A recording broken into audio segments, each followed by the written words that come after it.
finally got the regular S24. Yes, the little guy, the normal phone for presumably normal folks, because not everybody wants the big Ultra. I mean, look, Ultra, S24, S24 Ultra, regular S24. I mean, there's a significant size difference here. Not everybody wants a big 233 gram, 6.8-inch screen, massive phone. And that's okay.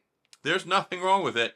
And this may just be the right phone at the right time, especially considering, well, all the drama we've had with the Pixel 8 and the issues that I've talked about in the videos that I made. So the S24, this is the regular guy. It's like the opposite side of the coin from the iPhone, which they've got the iPhone 15. We've got the Samsung Galaxy S24. Snapdragon 8 Generation 3.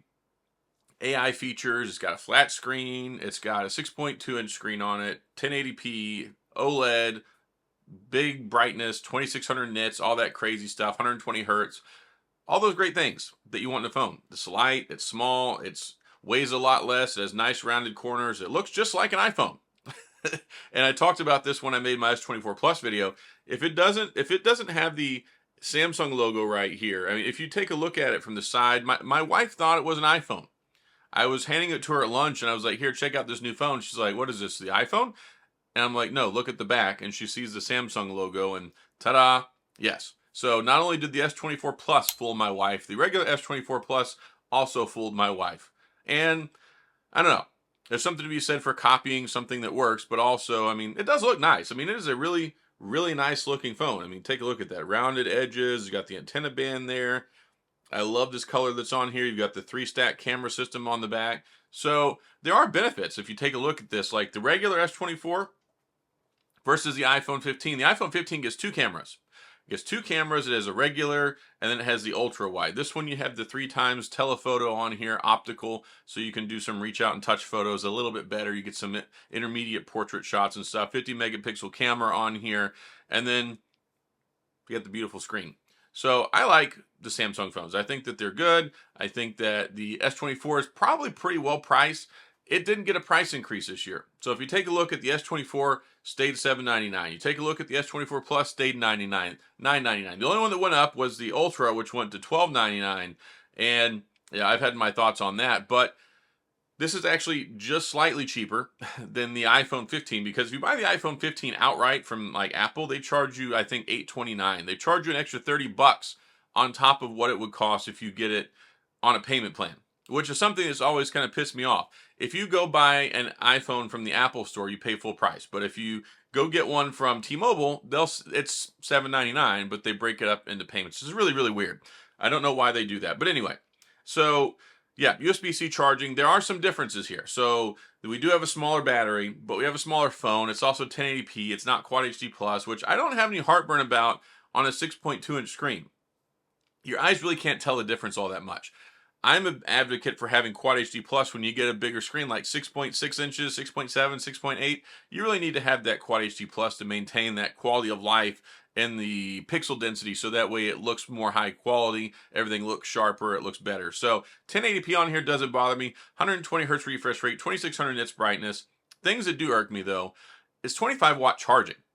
And if you look at the S24 Plus, you look at the Ultra, they both have 45 watt charging. This one, 25 watt charging. I mean, it has a smaller battery, so the charging difference isn't actually that much, but it's still, I think it should be faster. I mean, shoot, we're talking about 2024 here. Put some faster stinking charging in here. So USB-C charging, it's got stereo speakers, which is nice. I think the speakers on it are pretty good. And I got it today. I've been messing around with it, and there's a lot of stuff that I like about it. I like smaller phones. I like having a easy to use one-handed phone, and this one really doesn't skimp out on anything. There are compromises. I mean, it doesn't have the big 100 times zoom cameras. It doesn't have the extra 5 times telephoto camera, or it doesn't have like the 10 times telephoto that we had with the S23 Ultra. So it doesn't have the 200 megapixel camera here. We're still rocking the same 50 that it's had for like 2 years, but it does take very good photos. It has AI. It has all the same AI features, and that's one nice thing about the Samsung phones. the AI is equal across the board. So you get AI with the S24 Ultra, you get AI with the S24, circle to search, interpreter mode, all that crazy stuff. So there's those nice things. It's not like these paywalls and these, oh, well, we'll give you certain features with the Pixel 8 Pro, but we won't give them to you for the Pixel 8. You know, that stuff. It really rubs me the wrong way. So I'm glad that it has that. It's inclusive for the AI features. You can use those. And it's got One UI 6.1 running Android 14. Beautiful screen. You've still got the ultrasonic fingerprint scanner underneath the screen, which, I mean, hey, it's the best. The ultrasonic gives you a higher level of security, but it also works better. I think it's more responsive and more accurate than the optical ones. So there's that too. You got facial recognition. It's super, super lightweight. I really like that. I mean, it's like a huge difference in these two phones. I mean, granted, I do have the case on my Ultra, which I'll take it off so we can look. Also, you get the more rounded appearance instead of the big boxy appearance, which is something that's carried over from the Note. Take a look at that. That is a huge difference. Even though 6.8-inch screen, 6.2-inch screen, they are significantly different size phones, much heavier. So a lot of people don't like the big price tag. They may not want the S Pen. They may not care about the 200 megapixel camera. They may not care about the 100 times space zoom and all that stuff. This phone's for you. If you're looking for an alternative from the iPhone, and here's one thing where I think the Google Pixel guys really shot themselves in the foot. It was good when we could get the Pixel for $599. That was a great deal. But now they're $699, and you put it much closer to Samsung territory, and Samsung, I think, has made the better phone this year. I think the Snapdragon 8 Generation 3 is good. We've got most of the same AI stuff that's moved over, even though Samsung might call it something a little bit different. They're virtually there.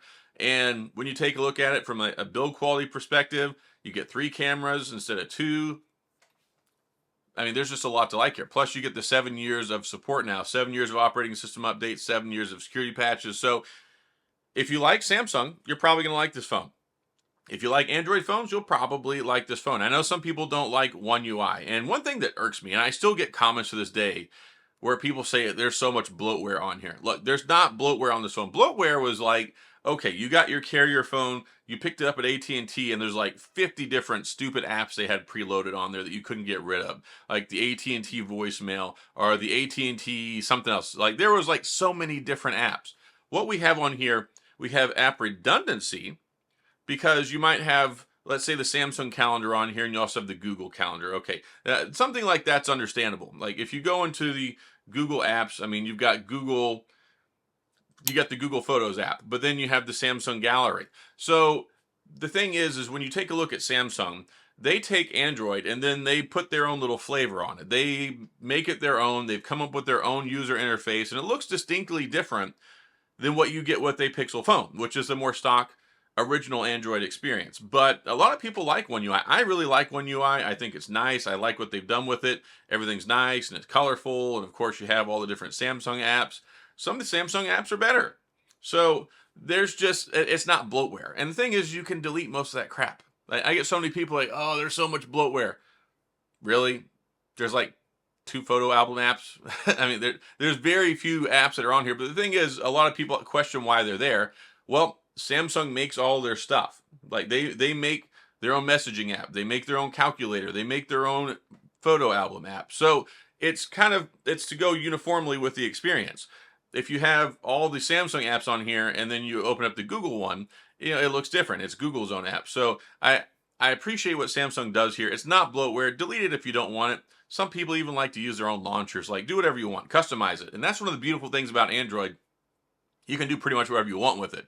It's not locked in like iPhone, where here we are in the year 2024, and you still can't move an app on your home screen without having to rearrange like all the icons on your home screen. It's the stupidest thing ever. I don't know why Apple won't change that. It's not an endearing quality. Like, it needs to go away.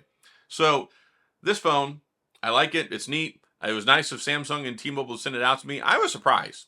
Like, they reached out to me and they're like, hey, Adam, Samsung reached out to me and said, hey, Adam, T-Mobile wants to send you an S24 to review. I'm like, okay, why are you emailing me to tell me that T-Mobile wants to send me a phone to review? So I followed back up. I'm like, sure, that would be great. I would love to check it out. And then nothing, and then nothing. And then I followed up a few times. And then finally, it's been over a month, I think, since they asked me that. And it just showed up today. I was laying in bed. I get a knock on my front door. I go, look, it's UPS guy. Got a box. open it up, and lo and behold, it's here. So genuinely and sincerely, T-Mobile and Samsung, thank you for sending this out. I'll have my full review on this later, but I just wanted to talk about it because I've got it, let you guys know I got it, talk about some of the neat things, the benefits, what I like about it, and I'll have to do my full review on it here as I get time to use it. But I'm excited about this. I like the smaller phones. I like there's not as many compromises. It is, they sent me the 8GB 128 model, so it does have the UFS 3.1 storage instead of the 4, but I don't think it's that big of a deal. Honestly, I've been using it all day. I have the S24 Ultra.